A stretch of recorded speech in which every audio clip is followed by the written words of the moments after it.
slowly rolling into it, and off of corner number 4. It's showtime at Skagit Speedway.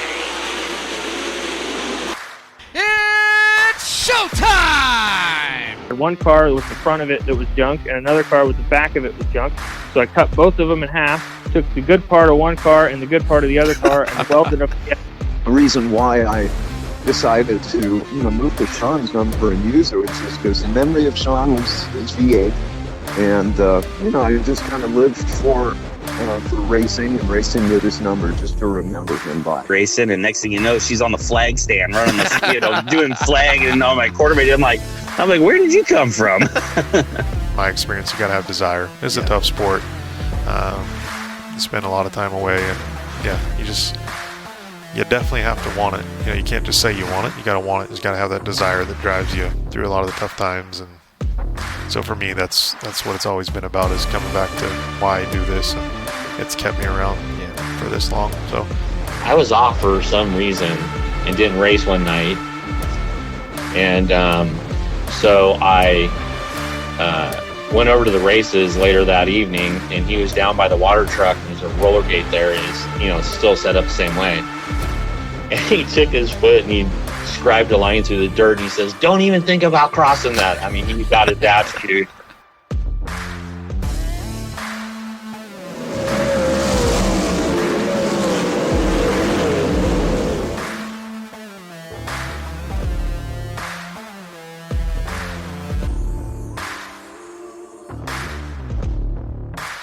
Well, welcome to episode number 5 of the On the Gas podcast presented by Skagit Speedway. Blake Anderson, Erik List with you. Blake, it's good to have you back. I missed you last week at Eldora. You had to go and leave me for something called the King's Royal, I guess. Yeah, it was good to get out to Eldora and see a lot of familiar faces of spending so much time at Eldora the last 10 years. I mean, Eldora turned into kind of my home away from home when we weren't racing with the All-Stars. I was over at the Big E, so it was good to get back. But it's good to be back at Skagit, and we're getting right back to it with the biggest 360 race on the West Coast and highest paying 360 race in the country. Yeah, it's exciting with the Bobsburger and Brew. Well, actually now Fred Brownfield 360 Summer Nationals presented by Bobsburger and Brew, and the Hornet Nationals presented by K Privado. $26,000 to the winner of the 360 Summer Nationals. 2 nights here at Skagit Speedway, Friday and Saturday night. You can join us July 25th and 26th. You can get your tickets online at ScagitSpeedway.com. Gates open at 5, racing at 7. Yeah, we're expecting right around that 50 marker on 360s. I hope so. I really hope so. Hornets will be in the mid-20s, so it's going to be good. The Hornets paying $12.50 to win, so a great paying race for them. And it's going to be a big weekend at Skagit. Our ticket sales have been up for this week as we're really trying to grow this event and make it truly an event, and I feel like we're getting there. We've got our pre-race parties throughout the week leading into things that have been very successful, so it's going to be a fun weekend here at Skagit, and looking forward to seeing everyone. Yeah, so we'll be joined, too, by the Sprint Car Challenger, the SCCT. They're making their way up from Silver Dollar on the Western Sprint Tour Speed Week. Started back July 18th at Silver Dollar, went to Placerville, Douglas County, Coos Bay.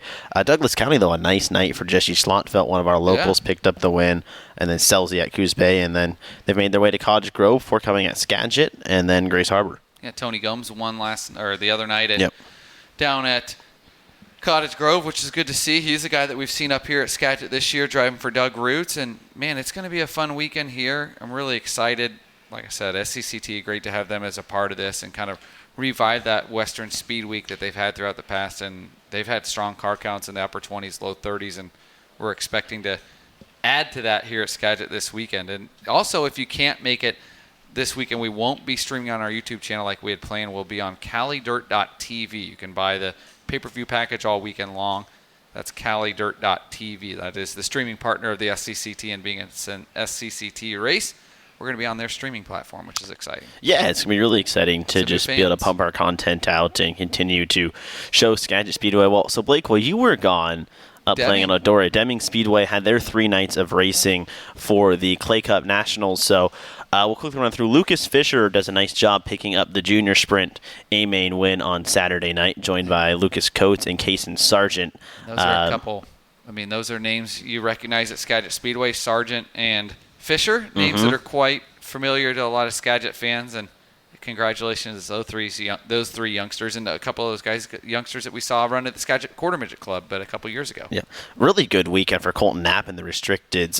Has a perfect night Thursday night, locks himself in, and then just dominates the A-main to pick up the restricted win. Yeah, and how about McKenna Morgan joining him and Aubrey Huckleberry? So that's exciting for them. A couple of girls up there with Colton Knapp, and Colton has been so fast, and he's a guy we expect to see moving up into the open class here in the coming weeks. He's just fun to watch. He has been the dominator of the restricted class so far this year in the 5K. Well, 1200s, Nate Vaughn.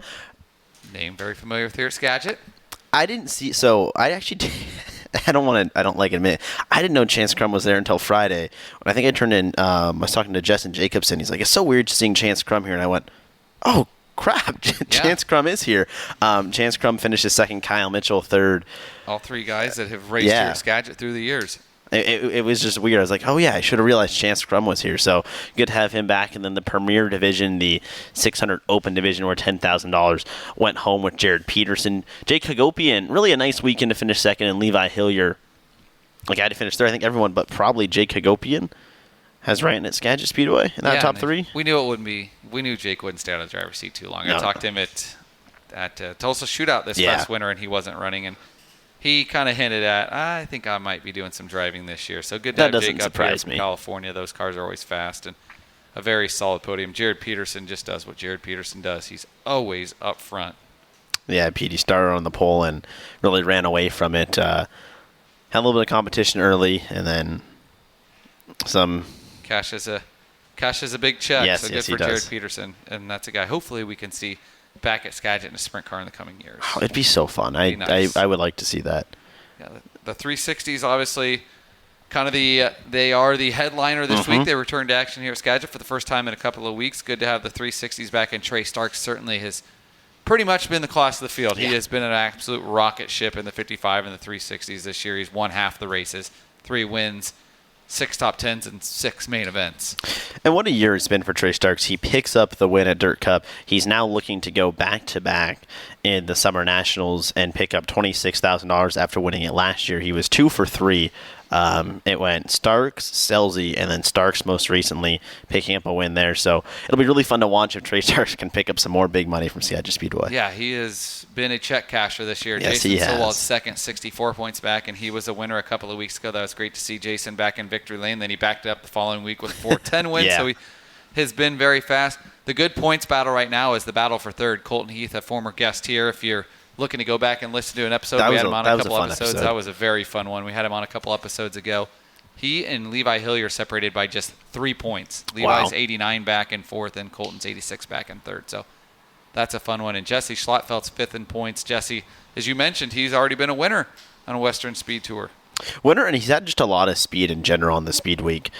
He's had a lot of speed around Skagit Speedway. Yes, I'll be watching that 21 here on Friday and Saturday and see what Jesse can do. I think Jesse could kind of be a dark horse that I don't think maybe if you're not a West Coast sprint car fan, you may not understand how fast Jesse Schlotfeld is. Oh, he's fast. But if you don't, pay attention because Jesse Schlotfeld is certainly one of the fastest sprint cars on the West Coast. He and Hunter Brady have been clicking this year. Well, joining the 360s, the Hornet Nationals presented by K-Pro Auto. Blake, you said it, $1,250 for them to win their biggest payday here at Skagit Speedway. Brian Michelson is back with us and is expected to be running. It'll be really fun to watch if he can go 3 for 3. He's going to have to earn it. He's going to come for the back. Yes, he is. But a car that's been fast here at Skagit Speedway has been Brian Michelson for at least the past couple of years that I've really been, here night in, night out, watching Brian Michelson work his way through the field has been really impressive. It was fun to have him back the last time we raced with the Hornets, and he did a nice job kind of picking his way through. But Howard Voss leads the points for the Hornets, Raven Skagerud and Braxton Hausman, your top 3, Bryce Kolar and Tazio Andreasen, your top 5. The Hornets proved to be the best points battle all season long. 9th in points, David Dykstra, 120 points back. 4th in points, Bryce Kolar, 106 back. So 14 points separating 9th to 4th in the point standings. And Bryce Kolar, one of our rookies this year, he's been very, very fast. And the Hornets they have been a different winner every week. No one has multiple wins, so they've been very fun to watch. And they put on a heck of a show. They do. People, maybe kind of laugh and until they pay attention to our Hornets here. They bump and bang. They race. They get after it. We had a very successful Hornet Nationals pre-race party at Brewcade on Tuesday night. That was fun. And then we kick it all off on Friday night with the opening night of the Cape Auto Hornet Nationals for those guys. And they're racing for big money. You know, geez, just a handful of years ago, those guys were racing for a trophy here at Skagit Speedway. Now they're racing for over $1,000 to win the Hornet Nationals. So that's super exciting. You know what I didn't realize? And so we talked to Steve Peters back in episode 2. You can go back and listen to what was a really fun conversation with the V8, the Battle Wagon.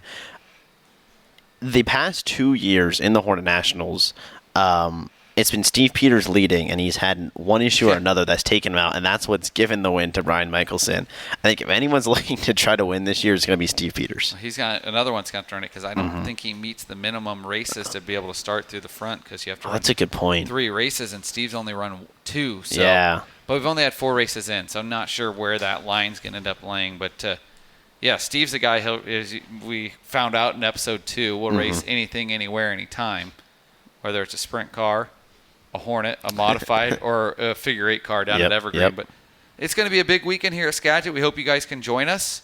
We had a great chat this week with Scott Russell, who is the president of the SCCT and promoter down at Placerville Speedway. In Placerville, they run 360s weekly, and he talked about it. They've had many weeks over 30 sprint cars in the pit area, which that's saying something with as much sprint car racing that takes place in California. Yeah, Scott was a really fun conversation. I think let's listen to that conversation with Scott Russell.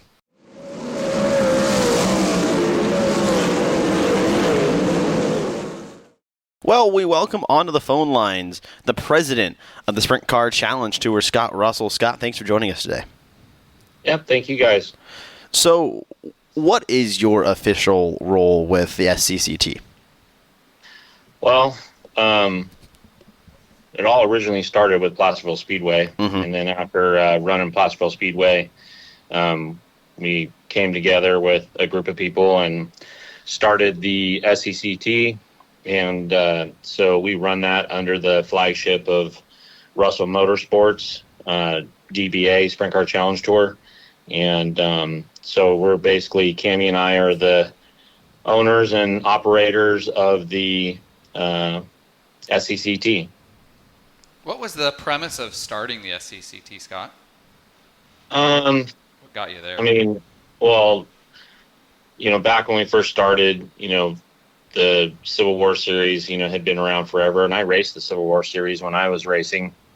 And the series was, struggling a little bit, and car counts were low, and just a bunch of different things were going on, and tried to talk to them about maybe taking that series over and getting some sponsorship involved with it, and, trying to build it back up, locally for California and all the tracks there. And we couldn't really come to an agreement with that deal. And so we put the sponsorship together with Elk Grove Ford and Brew Vineyards when we first started, as our 2 major sponsors, taking care of our points fund, because our points fund for our series, and the dates have gone, as far as how many races we have each year is kind of floated up and down. But ever since we started, our champ fund's always been $60,000. And so we've averaged from 14 races in a year to 17, 18. It just kind of depends on how the schedule works out. So it's been good. We've had great support. The racers have been great with supporting us, in this vision. I never dreamed of it coming up, through the Pacific Northwest here. I mean, that was never in my thoughts. It was more a local thing to us down there, like the Civil War Series used to be. But we're just kind of rolling with it, with, however this kind of plays out and where we end up. I mean, I'm not looking to expand much more than what we are, just because of my responsibilities at Placerville. But, what we're doing obviously has been working. You talk about your responsibilities at Placerville. What are those? I know it's you and your wife promoting, I think, right? Yeah, we are the promoters of Placerville Speedway. Our first season was 2016, so we're just now wrapping up. Well, not wrapping up, but 2/3 of the way through our 10th year as promoters, and continue to grow there and try to be better in what we do for the fans, the racers, and everything, and put a lot back into the facility. And I think, that has gone very well for us as well. How rewarding has it been running Placerville? I feel like every couple of years I just see you guys, just the growth there has been great to see, and it's awesome. Quite frankly, one of the most awesome racetracks in the country. I see, No kidding. You guys put on incredible shows weekly. Yeah, I mean, we've poured our heart and soul into that place, so it's just, I mean, a lot of people don't know the whole story, but I mean, Cammie and I both grew up in Placerville. That's our hometown. We were both born and raised there. Back in the day when I was young, my dad had a car out there, not a sprint car, just like a stock car or whatever, way back when I was young. But Cammie's uncle raced out there for years. When John Pageant was running it, Cammie's grandpa, Pop Arnold, was the guy cutting the track in on the blade. And so we have a lot of family ties to this place, even though we didn't realize it, till we took the place over, as far as how intertwined our families were. I raced there. I had a sprint car team for 16 years. I raced there locally every Saturday night, and then did traveling with Civil War Series. I did run the Speed Week back in the day. I want to say 2006, 2007, I think it might have been. Okay. That when Fred Brownfield was running the Speed Week, and we came up here and raced, and so. But going back to Placerville, it's just been a passion of ours. I mean, we've just kind of put our own personal touches on it, and we've had great support from racers and fans and everything else. I mean, some of my local Saturday night weekly shows, I'm getting over 30 cars for a weekly points race for the Wing 360s. Yeah, I've seen several times climbing into the upper 30s. Yeah. For you guys, which is pretty hard and incredible for just a weekly show. Yeah. What's the balance like promoting in California, where there's so many different rate tracks that drivers have the opportunity to go to? Well, I mean, I feel like the landscape is like changing every single year. Obviously there's struggles in California with tracks and keeping them open. And I mean, you look at like Hanford now. Hanford's dark. We're just now getting Calistoga back. But, on the weekly Saturday night stuff, Ocean runs on Friday night. I run on Saturday nights. Marysville runs on Saturday night. We both run weekly points for 360s. Chico has become kind of a specialty track where they used to run weekly on Friday nights. And so, the Petaluma runs on Saturday nights, but they used to have wing cars there. The Wing 360 thing kind of dropped there on the car count, and he just couldn't sustain it anymore. So he kind of backed off on those, and we go there a couple times a year. Narc goes there a couple times a year. His forte now is kind of the non-wing spec thing, is his weekly kind of premier class. So like I said, Antioch's running on Saturday nights. They run a lot of modified stuff and all that. So, we've just kind of focused on, what we do. I want racers to feel welcomed. I want them to feel appreciated, and the same with the fans.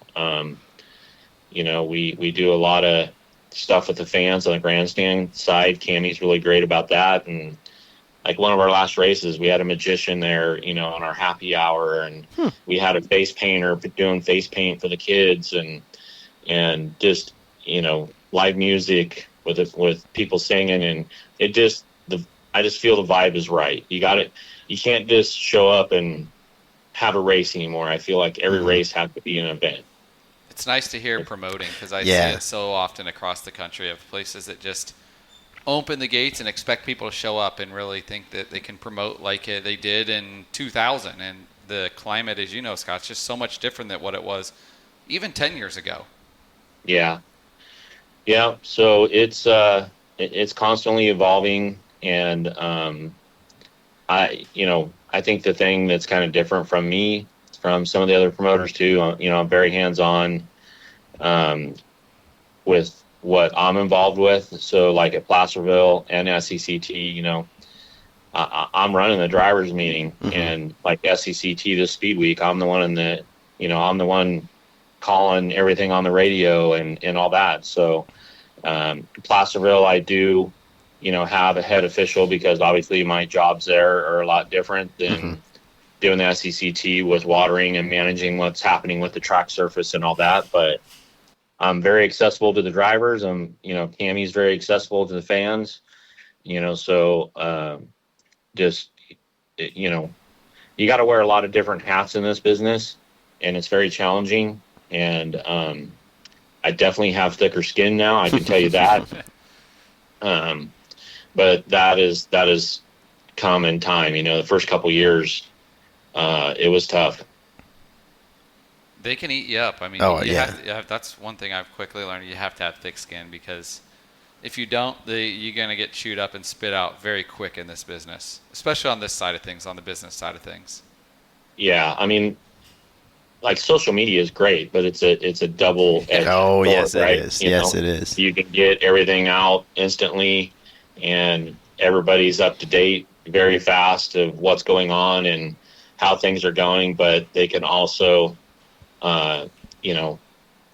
belittle you very fast on there as well. Well, so we'll kind of move towards you're coming up to Skagit Speedway. I know you got in. Because how was the drive last night? You didn't get until 3:30? Yeah, that's late. We left right after the races at Skagit, and I wanted to, not Skagit, but Cottage Grove. Sorry. No, you're good. We didn't want to get stuck in traffic through Portland or Seattle or anything like that, so we made the commitment to drive straight through. So we got here in like 5.5 hours, and got here at 3:30 in the morning and got some rest, and here I am talking to you guys. Well, thanks. I hope you're not too sleep deprived or not taken away from your afternoon nap, maybe. But either way, you're joining us this year for the Fred Brownfield 360 360 Nationals presented by Bob's Burger and Brew. But leading up to the 2 nights here at Skagit, and part of it, it's the Western Sprint Tour Speed Week. How's that been, starting back in Silver Dollar and kind of working your way here north? It's been good. So, obviously we did a Speed Week last year. There was some confusion finding out after as far as who all wanted to be involved and what tracks and everything. I went to the WARPA workshop in the Pacific Northwest. That was the first time Cammie and I went up there, and that was a great show to go to, and actually got to sit down with all the promoters, and that's where I got to sit down with John and talk, and because we weren't even sure if we were going to do the Speed Week again this year, because of, not that it was bad last year, just, was everybody happy? Is this something we want to go forward with? And then sitting down with John and talking to him and trying to tie it into the Summer Nationals and stuff like that, got us really excited. And, so it was nice going up there. That workshop is completely different than what we do in Reno. I'll just leave it at that. And, so, putting this deal together for this year, we're really excited, and, thankful for the tracks involved, as far as Chico, myself and Douglas County, Coos Bay, Cottage Grove, you guys, Bert over at Elma. It's gone good so far. We've raced 5 nights. We have 5 different winners. We haven't had a repeat winner yet. We've had 55 different drivers this week so far run with us. Andy Forsberg won Chico. Chance Grasty won Placerville. Jesse Schofelt won Douglas County, and obviously Dominic Selzy at Coos Bay, and then Tony Gomes last night. The first 2 winners are obviously got a lot of laps in our area and local to our area. But all in all, it's been a solid week. Very appreciative of the tracks that are involved. Looking forward to working with you guys. Our points for the Speed Week is fairly close. We have Braden Sharamonte in first with 970 points. We got Kinzer Cox in second with 952. Max Mitri third with 922 points. Greg DeCaris in fourth with 897, and Seth Stanley with 896. So, all in all, I feel the racing's been good. You know, a few of the tracks, obviously, we struggled with some rubber, but you know that's part of it sometimes, and you got to take the bad with the good, right? Yeah, for sure. You had talked about it earlier. You know, you're during the speed week, you're in the driver's meeting, you're one now then on the radio. What does your night look like during one of these nights? How busy are you? Not like an hour by hour, but almost hour by hour. What are you doing? No, I mean, I'm like I said, between Ed and I, you know, Ed Kinkle is our true DOC. I'm considered like a head official for SCCT. Ed sits up top and the eyes above for me, you know, because you can't necessarily see anything from the racetrack when you're in the infield. You can't see everything. But, yeah, I mean, we show up and kind of I get the lay of the land of how we're going to run the night, how we're going to do qualifying, you know, how we're going to run the program. Basically, get the drivers meeting rolling, let them know how the night's going to go, and then I'm on the radio all night calling the whole deal, and you know, we clean up and move on to the next one. How difficult is it, Scott, sometimes to, I mean, you have Placerville to differentiate between the two and balance, you know, the Placerville side of things and balance the SCCT, and not only balance them, but be able to separate them as you go up and down the road and not let something that happened at Placerville linger into SCCT or vice versa? Well, I think that's what you have to be as like an official or anybody, you know. Obviously, I'm friends with some of these guys. I've raced against some of these guys that are still racing. When it comes to racing, when these cars roll out, they're all just numbers, you know, and that's how you have to approach it. And like I said earlier, I feel like I'm an open book. I speak what's on my mind. I really don't sugarcoat anything. I think a few drivers learned that on the race receiver this week. I mean, some people say I'm kind of an ass on the radio, but they've all said that I don't compare to Mike Hess. He's way worse. So I feel I got room to grow there, I guess. I don't know. But I just want to, when we get going, I just want to run the program, push the program through. And, you know, I don't like taking big breaks or anything like that. Obviously, if we have to do some track prep or something like that in between, you know, that's part of it. But once we get going, I push through the program, and you can see most of the races this week. You know, we've been done, you know, 9:30 every night, which is kind of nice for the fans to, you know, get out of the grandstands and go over and meet some of these drivers, maybe buy some of their merchandise or whatever, and just engage in conversation. I mean, that's what it's about. So everybody this speed, you know, all the drivers this speed week, you know, so far have been, you know, really good to work with. I know I got barked at a few times for some of the starts I called, but I still feel I got them right. But, you know, other than that, I think we're at like 15 or 16 cars that have ran the whole thing so far. That's great. It's the starts. That's a battle. It's a losing never-ending battle, right? Yeah. It's always, you know, one guy nails the start and the other guy doesn't. The other guy thinks it was a jump, and the guy that nails it thinks it was the perfect start. So that's a battle you're going to have every night. I mean, that's just part of this business, right? I mean, everybody's here to compete. Everybody wants to win. Everybody wants to have a chance. And, you know, I think if you didn't have that fire in your belly or that passion, you probably shouldn't be out there racing anyway. So, you know, it's a high emotion sport and very intense at times. And I feel we've had some good races, and I look forward to working with you guys at your facility for the first time. And I appreciate, you know, Sean and Kevin for, you know, they flew down to the workshop in Reno, and I had a meeting with them, you know, down there in Reno, and it was great to, you know, sit down and just talk about all this stuff and, you know, how we want to do it. And, you know, the money they're putting up at their facility, you know, for this week, I think has helped with, you know, getting more cars involved. And hopefully this is something that we can, you know, build on and make this thing bigger and bigger each year, you know, leading to it and getting more cars to follow it. And, I just think you look at last year to this year, we definitely grew. I look at things like the way this event's going, and I was excited when John and I talked about having you guys involved, knowing what you guys are doing on the West Coast. And I feel like with this purse, we're the highest paying 360 race to win in the country, to the main winner, and the purse is really good. I feel like, continuing to build, this could kind of turn into the West Coast Premier 360 race. Obviously, Trophy Cup's in there, but I feel like Trophy Cup's kind of on its own playing field. It's such a unique event that it doesn't really fit the mold of anything else. I feel like it's kind of on its own pedestal, but I feel like this event, growing with you guys, we're getting the best of the West Coast right here at Skagit Speedway this weekend, which is really exciting. Yeah, I mean, that's the thing is, what you guys have been doing up here and, just your facility, the races you guys are putting on, the sponsorship and money that you're bringing to these races, I feel has definitely got the racers' attention. We know this sport is getting harder and harder to do with the rising costs.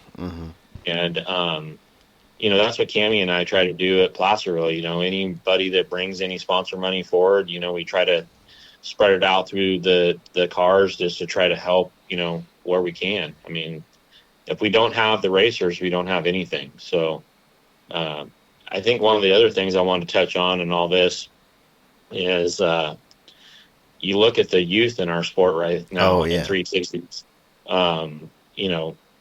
Braden Sharamonte, I think, is like 18. I know Kinzer Cox is a little bit older. Max is young. Greg DeCaris is young. Seth Stanley's young.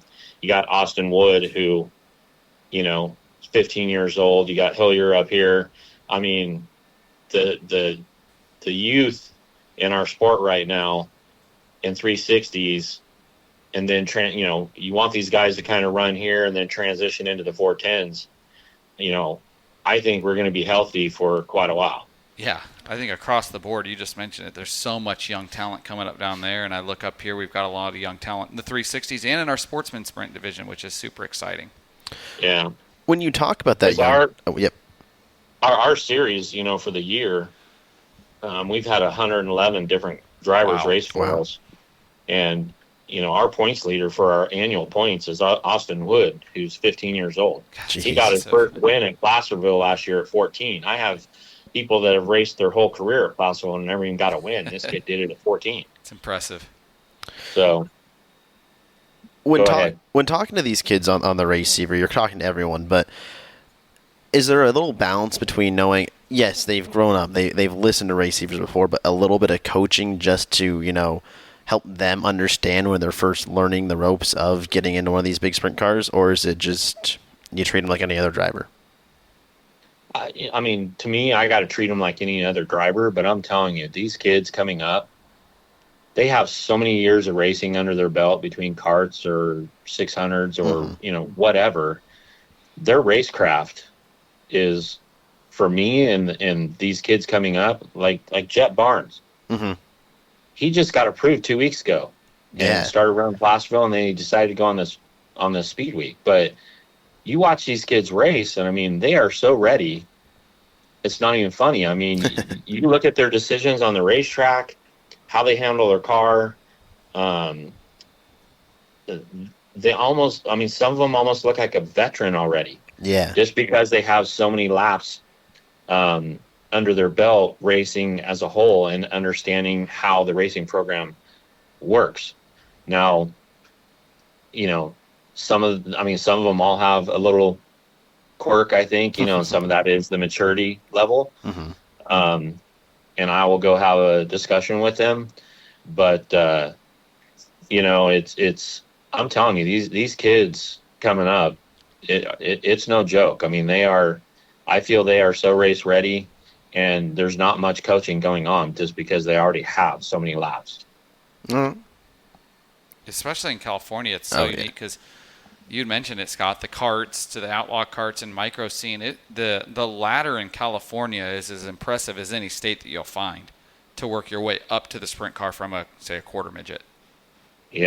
I mean, it just, like I said, you watch them climb in a car and go out and do their thing, and it's just mind-boggling to me because I look back. I mean, I ran outlaw karts for 4 years before I got in a sprint car, but I mean, it took me like 5 or 6 years to get my first win. These kids are doing it in their first year. Yeah, it's nuts. So, it's crazy. It is wild to think, you look back, say, 25 years ago, and a lot of guys, you got in a race car, say you got in a 360, and that was some of your first racing that you'd maybe done at 15, 16 years old. Now, I know it's said often, but it's so true that these kids, by the time they turn 14 and get in a 360, they've been racing for 8, 9 years. Yeah. I can think back. And that's what I'm saying. You can see it in their decision making, and just how they pass cars, and just like I said, I call it racecraft. Mm-hmm. Oh, for sure. It's impressive to watch, and these kids, you treat them the same. They go out there, they're earning their respect, and their future is bright, in my opinion. I mean, I think the sky's the limit for some of these guys of where they want to take their racing career, just because I feel they're so above some of the other talent that we have. We talked about your racing career a little bit. I want to hear more about that. You talk about karts and then into 360s. What made you get into racing and want to race?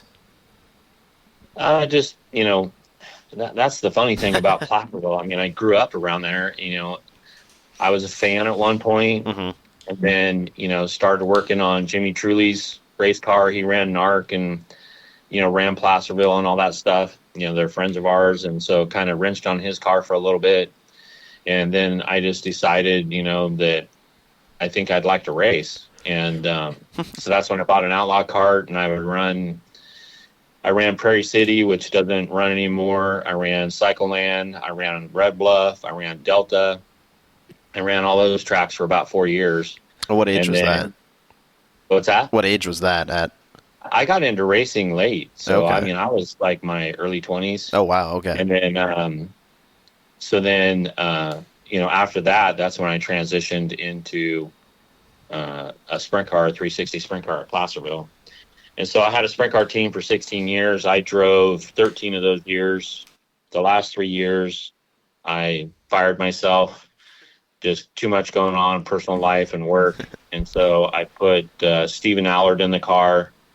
Had great success with him. And then after Stephen Allard, I had Andy Gregg in there. And then I sold the whole operation when we took over Placerville Speedway. Okay. How did it come about to get the opportunity to run Placerville? As far as the promoter side? Yep. So we had a good relationship with Alan Handy, the promoter. So he took over from John, his stepdad, and we had a great relationship with him. And it was funny.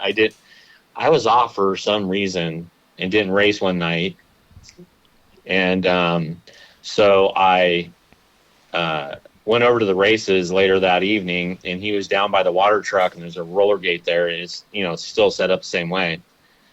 And he took his foot and he scribed a line through the dirt, and he says, "Don't even think about crossing that." I mean, he got his dad feud all night long for something, and he was just over it.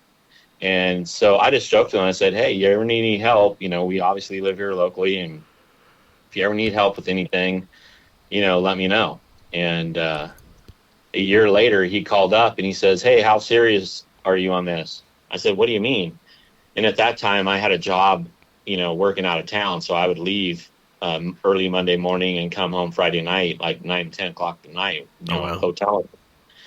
And so we were kind of looking for a way for me to get back home and not be on the road working like that. So Alan kind of offered it up, kind of started as a joke and offered it up. And I asked if he was serious, and he said, "Yeah." He goes, "I've been doing it 30-something years. I'm wore out. I'm tired and want to go do something different."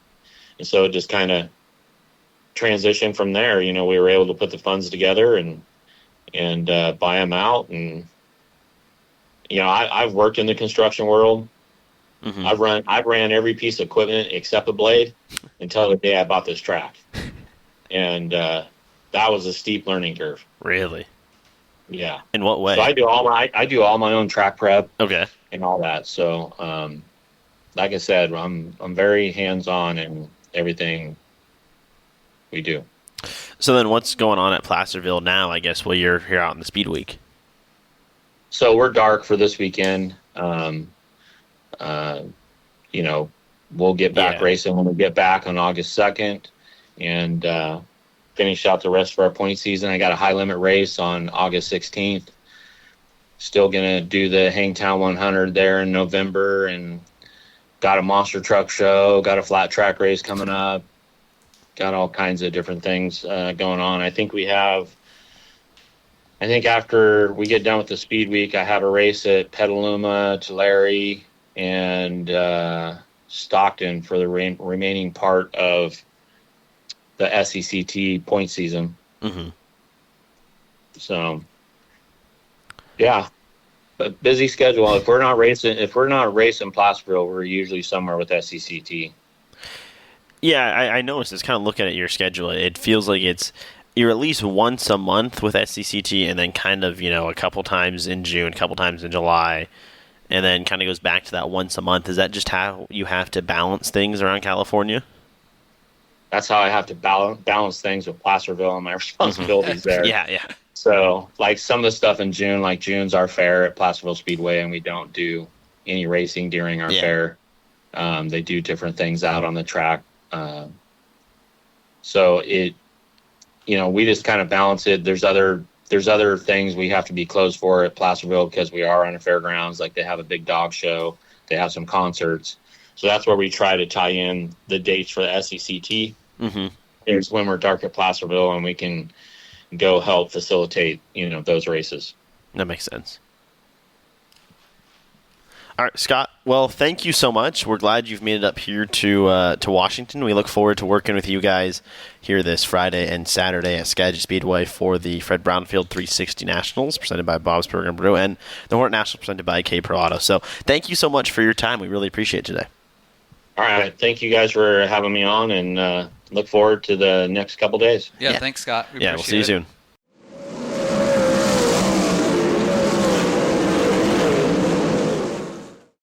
Well, a great conversation with Scott Russell there as we lead into the Fred Brownfield 360 Nationals presented by Bob's Burger and Brew, and the K-Pro Auto Hornet Nationals taking place on Friday and Saturday here at Skagit Speedway on July 25, 26. You can get your tickets online, SkagitSpeedway.com, or you can buy them at the ticket office if you've never been here. Maybe come out and camp for the weekend, $40 to camp. And it's going to be a good weekend. We've got a lot of exciting things going here. We're going to have something different for driver introductions on Saturday night, which is going to be fun. We're mixing that up, and we've got a dry run for that on our off night here to kind of dial things in, but been working on that the past couple of nights, and that's going to be neat. And I'm excited to debut that with our fans as kind of separating from our other two marquee events here, Skagit Nationals and Dirt Cup, on how we do driver intros at those events. Yeah, driver intros are always probably my favorite parts of a big event, just to see the way different tracks do it. And I think Skagit Speedway always does a really fun job and a phenomenal job of doing different ways, just like other events, like Chili Bowl. It's always fun to watch guys come out for that, or the Knoxville Nationals, to watch the guys come out and stand. Driver intros, when done right, I think are just so fun to watch because it just builds that hype a little bit more. And that's one thing I've told people across the country in my travels is our general manager here, John Hager, he thinks a little bit differently than a lot of promoters and general managers around the country because he doesn't live and breathe racing his entire life. And so he doesn't get caught in our kind of box. John thinks outside of that box and is willing to push the envelope on a lot of things, and we appreciate that. And it's going to be fun to try something different. We'll see if it works, and we can see if we can stick with it and add it to the notebook and of things that are happening here at Skagit Speedway. A lot's been happening around the facility this week, I can tell you that much, to kind of prepare for something different. I think fans are going to see a different experience at Skagit Speedway that they've ever seen here, just on some of the changes we've made the past couple of weeks around the facility. Yeah, I think it's just continuing to grow and to improve. Quickly just wanted to hit on how this format works, just for people to know. It's very similar to Dirt Cup. It's practically identical. It's just take what you saw Thursday or Friday night of Dirt Cup, and then that's your preliminary night, and then the final night of Dirt Cup will be the same here for the final night of the Summer Nationals. So still Thursday night, two lap single car qualifying, 200 points. And then heat races will be top 8 cars inverted from qualifying, 100 points to win your heat race. And after qualifying heat races, top 20, again, lock into the A main with another 16 car invert like we saw in Dirt Cup. 200 points to win the A main, so that makes 500 points theoretically your perfect score if you go 200 in qualifying, 100 in your heat race, and 200 in the main event. So there's kind of how your preliminary night will look. Everyone else will then be pointed into B mains and such as needed. Final night, top 4 in accumulated points. This is for the 360 again. Will lock directly into the A main and a pole shuffle. Positions 5 through roughly 44 will then be lined straight up into 4 qualifiers, the top 4 finishers of each, transferring to the main event, and feature finishers 5 through 8 then go to the B main. Pole shuffle, and then a 24-car A main around Skagit Speedway. So very similar, actually just identical to what you saw during Dirt Cup will be what you can expect this weekend at Skagit Speedway. Just think it's going to be one preliminary night and one final night, but still a points-based system and all about earning points. A very similar format to, we won't go all the way through the Hornet Nationals, but very similar format for what the 360s are. So that's what you can kind of expect to watch. Yeah, same point system, same, just a little bit different on the way we get there. But yeah.